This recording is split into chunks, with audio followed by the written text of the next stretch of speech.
So we're going to get going. I'm going to start today with a flavor that I've never made in 324 videos because it's my favorite flavor, and I just know if I make it, I'm going to eat it all.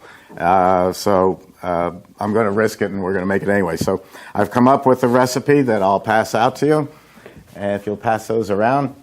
You'll see one thing's crossed out in my enthusiasm to type up these formulas. I added Philadelphia cream cheese to the recipe, and that doesn't work in mint chip. That goes to another recipe later. But we're going to use the blend of ice cream. Would you mind telling them what the ice cream mix is while I go get the bag? Sure. What's in it? Sure. I'm waiting. Okay. You know what? When we refer to mix, it's what. He's going to get it. It's what we get from the dairies to make the ice cream base is a better word for it, but everybody in the industry calls it mix. It's a blend of skim milk, cream, regular milk and sugar, and what? regular milk. Regular milk, right. I don't really know. Yes, I don't you really do. know. Milk, cream, sugar, skim milk. And there's something called milk solids. Yes. What's that? Milk solids is the good stuff that's in cream. If you take away all the fat out of cream, you're left with just skim milk. And so skim milk is very high in milk solids, but very low in fat. So it's a way of increasing the good stuff that's in ice cream without raising the fat. What percent of that bag would you say is cream? Oh, well, let's see. This is started off coming out of the cow at about 39%, and we're going to run it down to 10%. So somebody out there... No, that's the fat. That's the fat. What percent would be cream? Well, that's what I'm saying is we're going to cut the cream by adding milk and Cut sugar. the cream, huh? So, in other words, I don't know. No, I don't know either. All right. I call it, in my store, there's the bags of cream. Yeah. That works. So we're going to start... We're getting off to an auspicious start. Oh, we'll be fine. We're going to start by sanitizing the machine. Haven't used it in a few weeks, and I want to kill off any bacteria that might be in the machine. And so I'm going to start that process by using a product that I like called Sterashine. Now, I'm not here to shill other people's products. What I am here to do is to tell you what works so that when you're using it, you'll know that there's no problem with it with the health department or anywhere else. These are things that they approve. Sterashine and all sanitizers are basically chlorine. It's like Clorox bleach. Chlorine kills bacteria. But if you have a jug of chlorine around in your store, there's two dangers. One is the jug of Clorox looks just like something they use in Italian ices sometimes called citric acid. And I don't want to wake up at 2 in the morning saying, now, did I put citric acid in lemon ice or did I put Clorox bleach? So if you're going to use Clorox, use it and then put it outside the room like any other chemical. A safer way is to use a product like Sterashine. This is a new device. That's our, you have to line them both up. Beautiful. New adjustable shelves on all the machines. I don't have that. You don't. You'll have to buy a new machine. You'll have to buy a new machine. So I'm going to put a little bit of this sanitizer in water, and this will kill off any bacteria in the machine.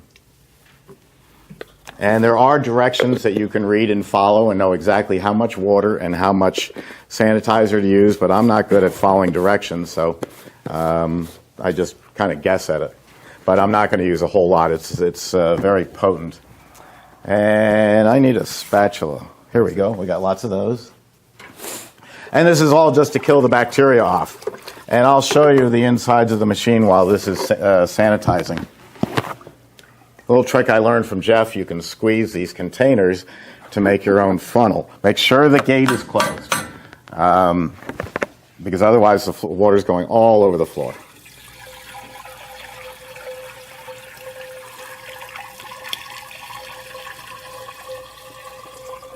Okay, so there's just water and sanitizer in there, and I'm going to go to the Infinite Overrun, and I'm going to pick a product, I'll say homemade, and start. Now it's going to spin at maximum speed and distribute that product all the way around. And we'll let that go for a minute or so. This is what's inside the machine. This machine makes one full tub at one time. So that's the dasher that's inside there. It's all stainless steel.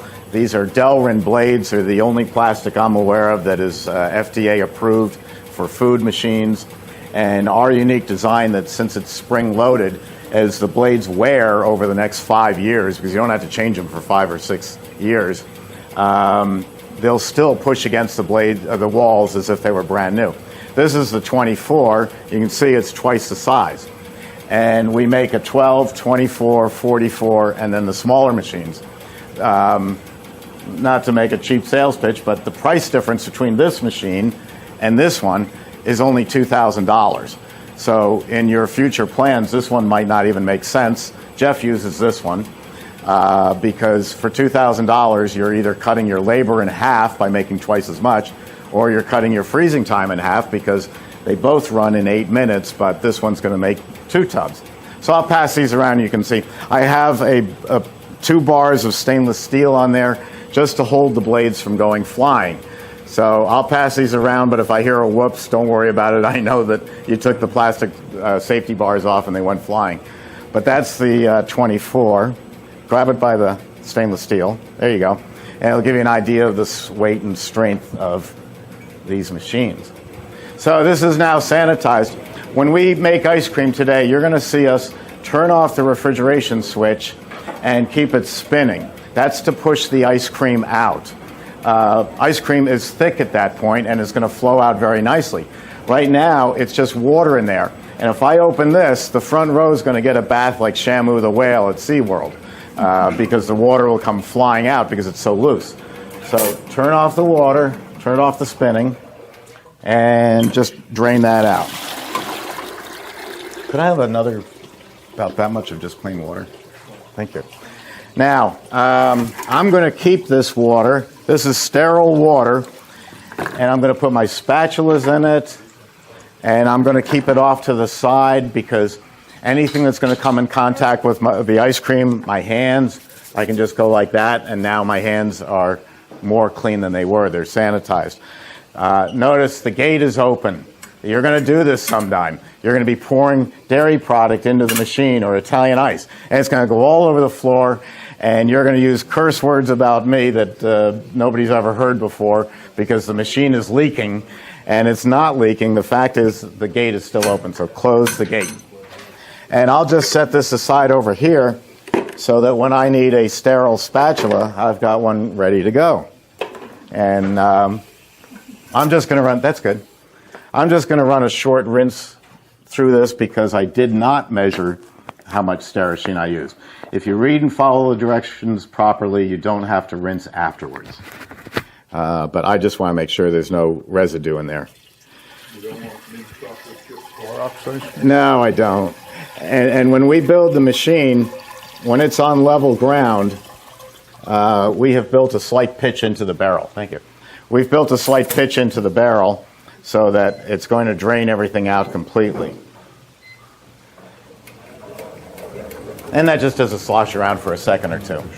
Thanks. Again, turn off the infinite overrun control. Drain it out.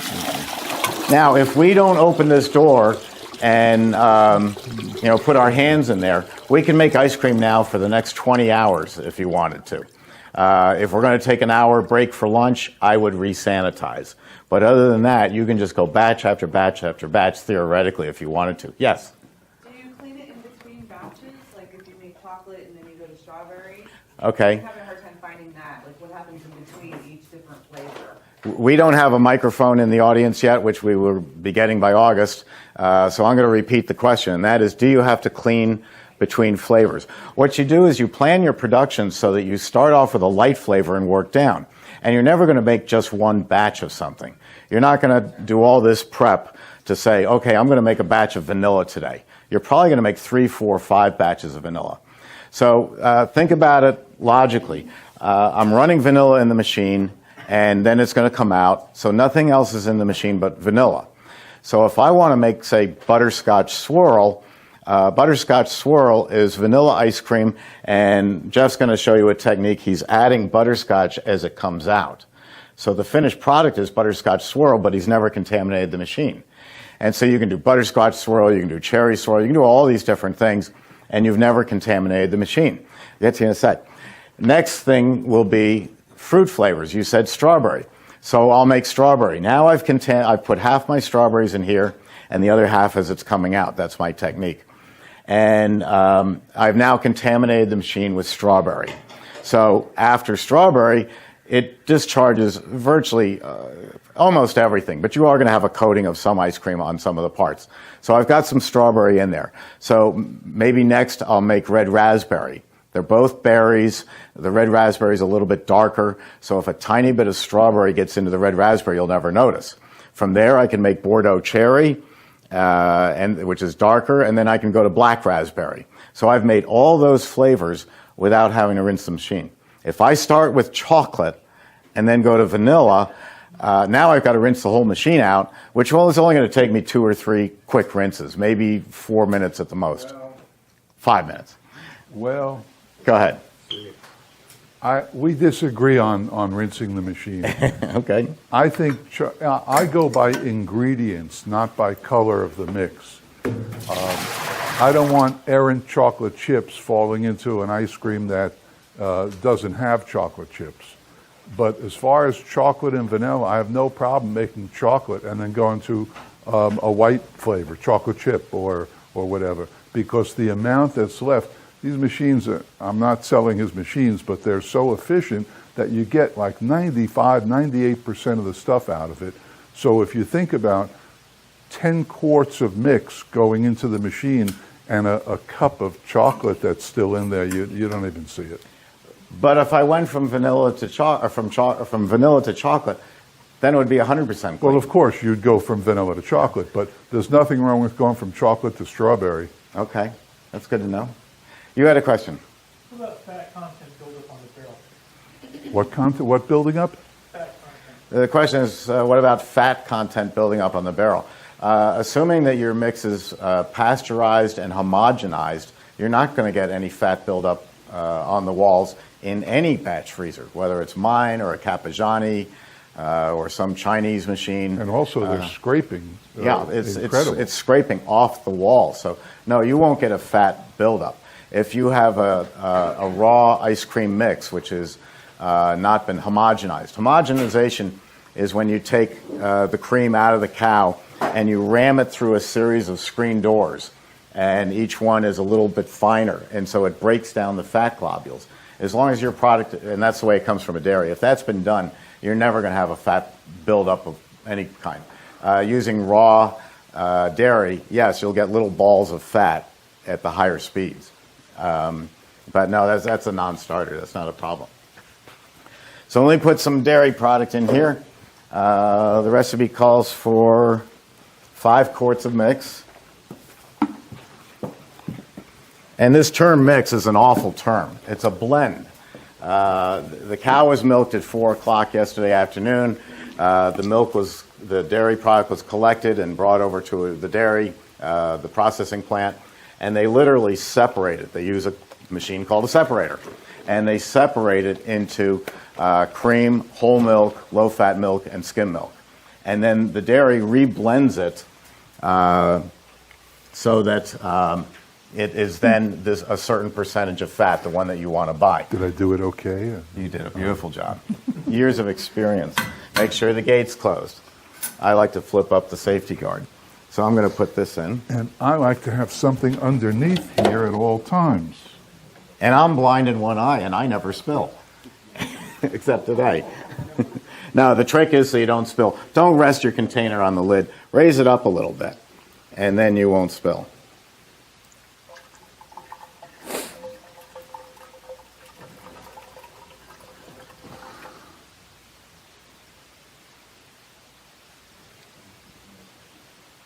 Okay, that's my dairy.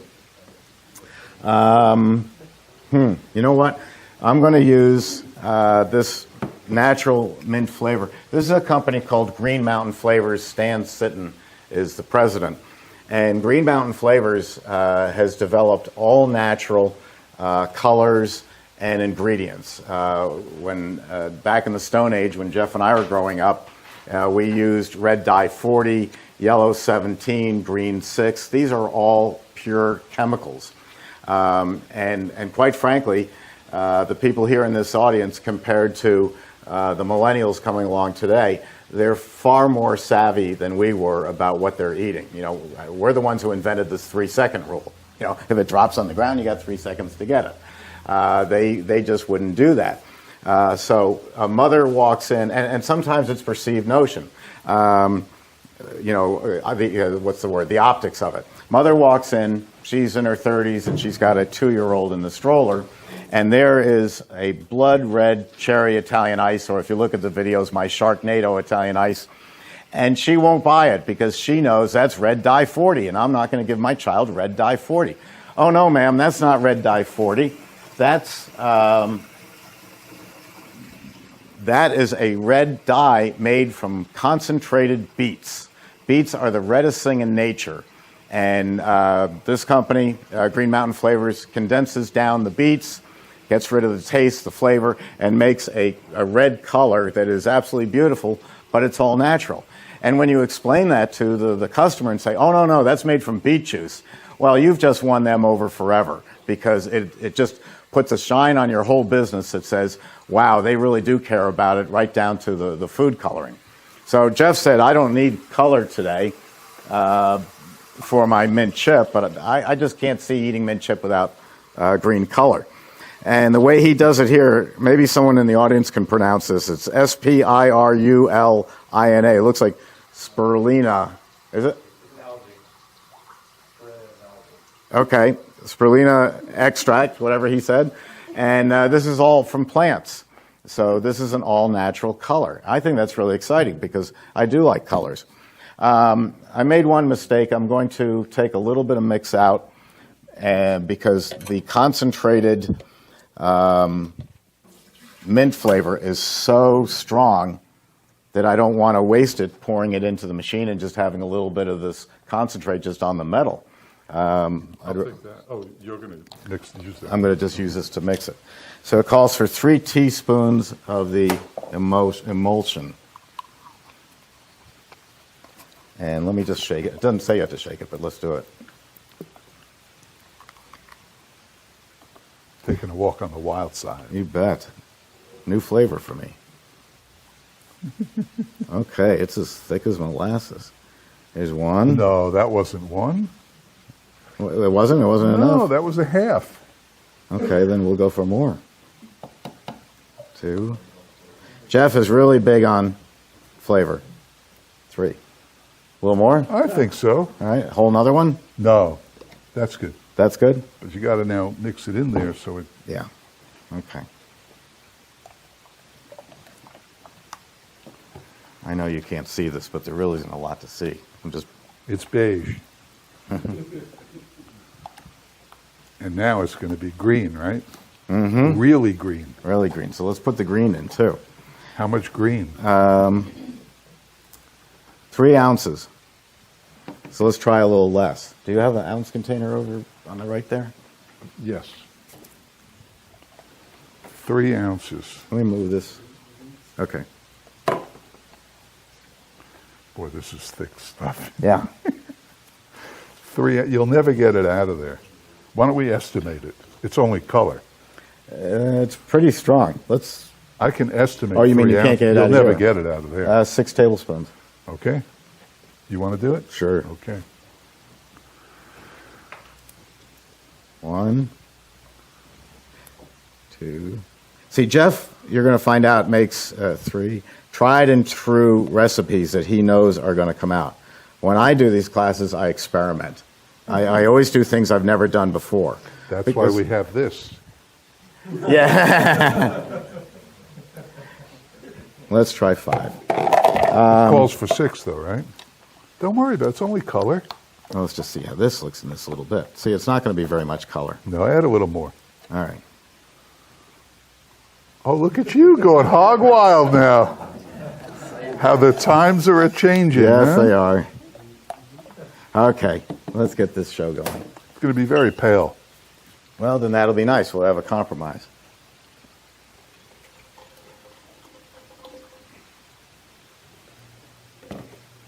And the result, I mean, when you have Jeff's ice cream, it's going to be absolutely perfect. With the result of mine, you're going to say, you know, that was good, but maybe you should have added a little more green, or maybe a little of the extra, and then you adjust your formula. I get people calling up, and they want to buy one of the smaller machines, and they're going to experiment for the next year. And it just, you know, it just used to drive me crazy. Now, you know, because I'm not a great salesman, I realize, fine, great, buy the machine, experiment for a year. It's really not the right answer. The right answer is just get yourself in business. It's not going to take you more than 3 recipes to come up with the perfect flavor. So, Why don't we put a little in here and smoosh it around? Put it All up right. there. Okay. let me turn this on and get it smushed around. Smushed around? Yeah. Now, as soon as I move this, there's nothing catching the dripping. Well, that's what the tile's for. No, come on. There was a 1 quart container somewhere. Right there. That's Right. good. Perfect. There you go. We're supposed to make this look easy. Any questions so far? I know I'm confused.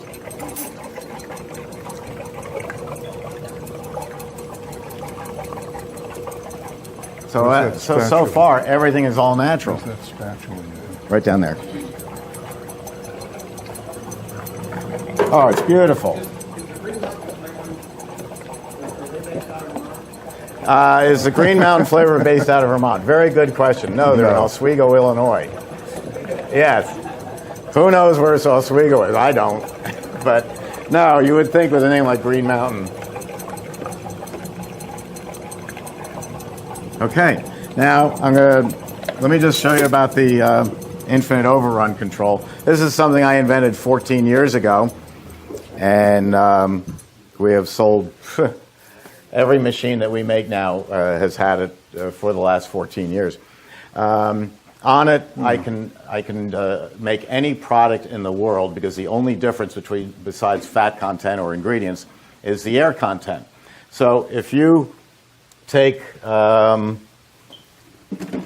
if you had a bowl and you poured some heavy cream in it and you stir it really fast with your hand, it's still going to remain heavy cream because you can't go fast enough. But if I take an electric mixer and put it in here, boom, whipped cream. Turns into nice, fluffy whipped cream. So we've done just the opposite here. We have taken a machine that does high air content for homemade ice cream, and by slowing down the drive motor, we're going to put less air in. So Super Premium has less air than homemade. Gelato setting would have less air than Super Premium, and frozen yogurt, frozen custard would be the lowest air content of any product that is in existence. And just by going here and hitting begin, and I'm looking for frozen custard, or for frozen yogurt, custard, no. sorry. Let's Here's use gelato. that word yogurt here. I can turn that on, and it's now going to go to a slower RPM. People ask, well, what's the RPM? It doesn't matter, because my RPMs won't translate over to anybody else's machine. But the secret to this, and what makes it an invention, is that normally if you take a motor, this is a 3 horsepower motor, that's massive. You take a 3 horsepower motor and put a light dimmer on it, like in your dining room, and you dim it down from 3 horse, or your light bulbs, 100 watt, and you dim them down to a romantic 20 watts for dinner. You're literally robbing the power from the light bulb. You're stealing the power away. So if you tried to put a rheostat on this machine, a light dimmer, your 3 horsepower motor is now only going to be, say, a third horsepower, which will not be strong enough to pull through all this mass of ice cream. So nobody's ever done it before. But I found an application where I can dim down the motor and it's still 3 horsepower, no matter what speed I run at. So I'm going to run at Super Premium today on this. And so I pick that, and it's going to go to a lower speed than homemade. I turn on the refrigeration, and I start a timer. Now, we don't put gadgets on our machines that are just gadgets for the sake of it. Like you'll notice there's no hose here.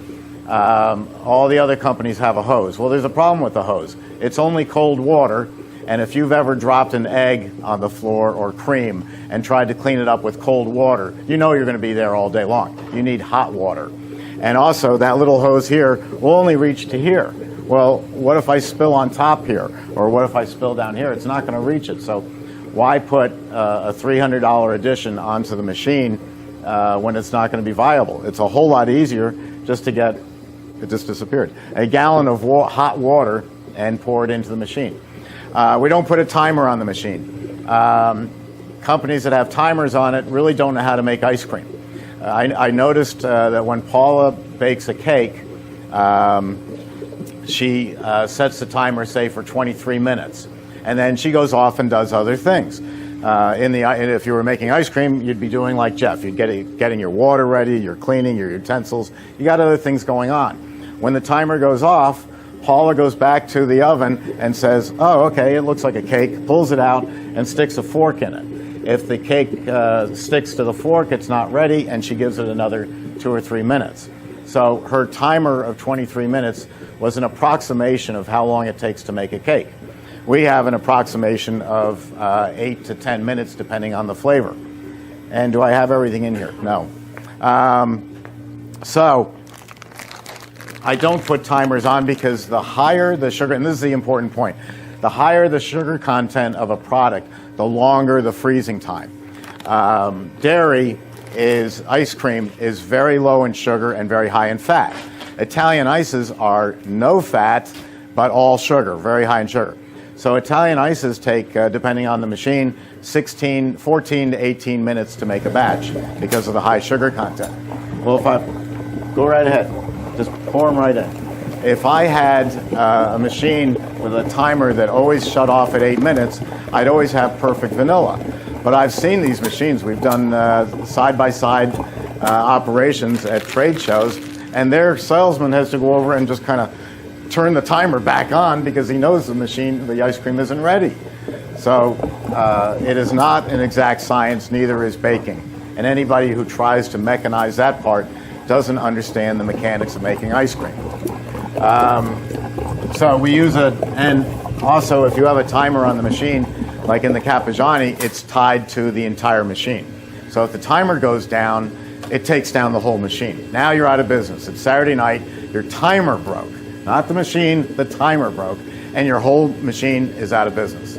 With this is a $6 timer from CVS. If this breaks, you throw it away. And you either use your watch or you go to CVS and you get another timer. Or I don't think Jeff has ever used a timer. And we forgot something else? No, I would add a little more. Okay. I just tasted it. All right. Just wing it? Huh? Just wing it? Yeah. All right. Jeff says add more flavor. So I'm going to go to the center here. And Good. all right. And that will all mix completely through it. So we don't put gadgets on the machines. We keep it as simple as we can because gadgets break and gadgets take down the machine. Yes? So actually, I just have to your point, actually. You have to taste it, so you can taste it off the top like that, and you got a feel for, he's like, oh, it needs more mint. Yeah. So that's something, obviously, you would encourage, it's kind of like you're making sauce or something like that. You're checking it. Check it every once in a while and see what it tastes like and add more. Well, it's something we never made before, and I like things a little more flavorful. But good point, because if you and I made the same ice cream, let's say you got my book and we both made key lime ice cream, yours would come out different than mine, because you would taste it and you'd say, needs a little more sugar, needs a little, and I would say, well, it's okay. So that's what makes your ice cream store different from his ice cream store. And that's important, because although you're the judge of your flavors, you should be aware of everyone else. I have a core group of people that try my new ice creams before I sell it. I think it's great. If I don't think it's great, they don't get to taste it. It gets dumped. But if I think it's great, not good, great, then I'll give it to these 3 people and see, what do you think? And usually I don't care what they think because I know it's great. Now, don't do the mistake that I do, as we just made a change to the formula, didn't we? We just added another ounce of the flavor. So write on your paper, increase this formula by 1 ounce. Because otherwise, if you're experimenting and you're making what I think is a mistake of making 5 or 6 batches, you ought to be able to do it in 3. All of a sudden you hit the perfect one and you go, oh my gosh, what did I do different? Because you forget. You're busy. You're doing other things. Always write it down. And then I tell the employees, I hand them a 3x5 file card and I say, here, go make this ice cream. And I tell them, I say, listen, if you break the Emery Thompson, if you take a metal spoon, which you shouldn't be using, and drop it in the machine and the machine locks up, don't worry about it. We'll call Emery Thompson. They'll have us up and running in 5 minutes. But here's my formula for mint chip. And you say, you know what, the boss is a jerk. He doesn't know how to make it. I'm gonna add 4 more ounces of mint chip. It doesn't matter what you like, the ice cream maker. It's what the public is used to. I know just what 4 C's ice cream mint chip tastes like up in Cape Cod. And if I haven't been there in a number of years, I'll let you handle that. If I haven't been there in a number of years, I can't wait to get back to Cape Cod and have my 4 C's mint chip. And it better not have changed, because that's the way I like it.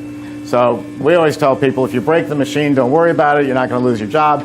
But if you change the formula, we're going to break your kneecaps, and then we're going to drag you out into the street and shoot you, because you're risking my entire business. You have changed my formula. The McDonald's hamburger is a lousy hamburger, but it's a lousy hamburger in Tampa, Florida, in Saigon, in Moscow, in South Africa. It's the same lousy hamburger everywhere. So when you go through the Golden Arches, you know exactly what you're going to get.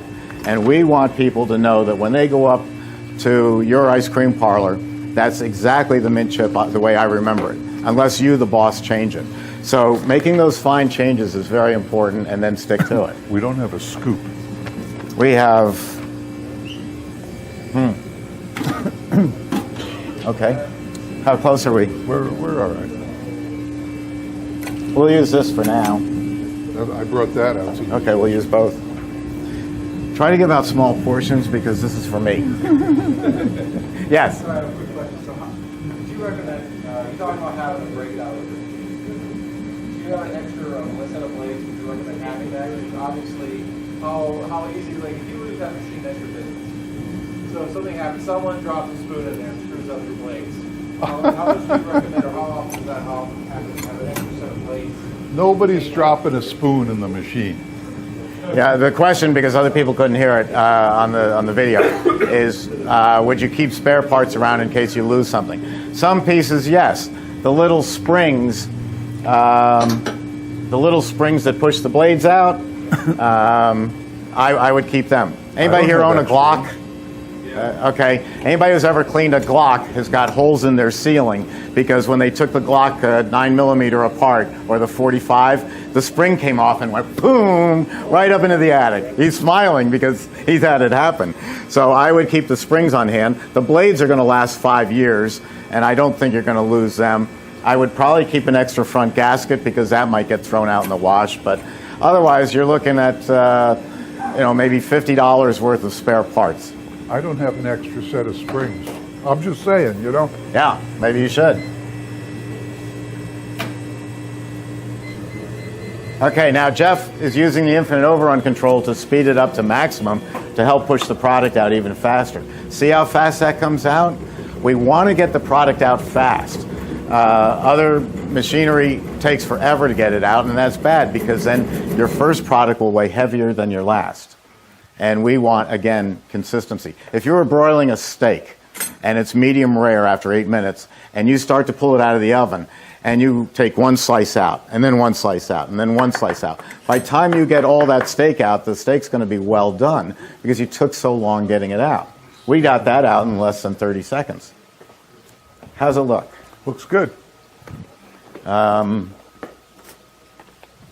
going to take the first gamble.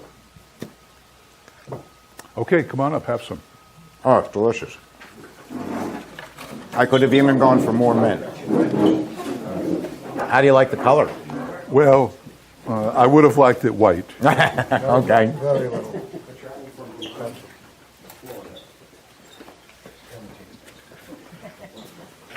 Pretty generous with the cups. Oh, yeah. But there won't be much to take home. Again, I was experimenting, so already I've tasted it, and I think it needs more mint. So I'll adjust my formula up to more. What? Is this a 10% fat one? Yes.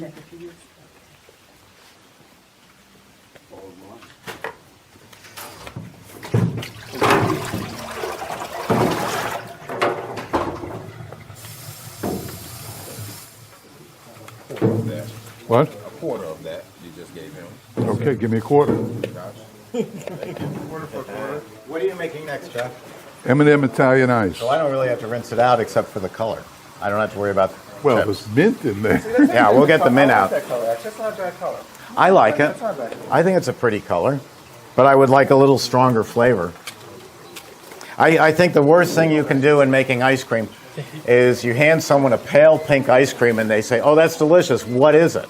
Well, if you can't tell that it's red raspberry instead of, that's okay, the camera done this to me. If you can't tell that it's red raspberry instead of strawberry, I've failed as an ice cream maker. I want strong, intense flavor. That's what's wrong with most ice creams, is you're tasting it and you go like Breyer's coffee. You go, huh, what is it? Just like my coffee.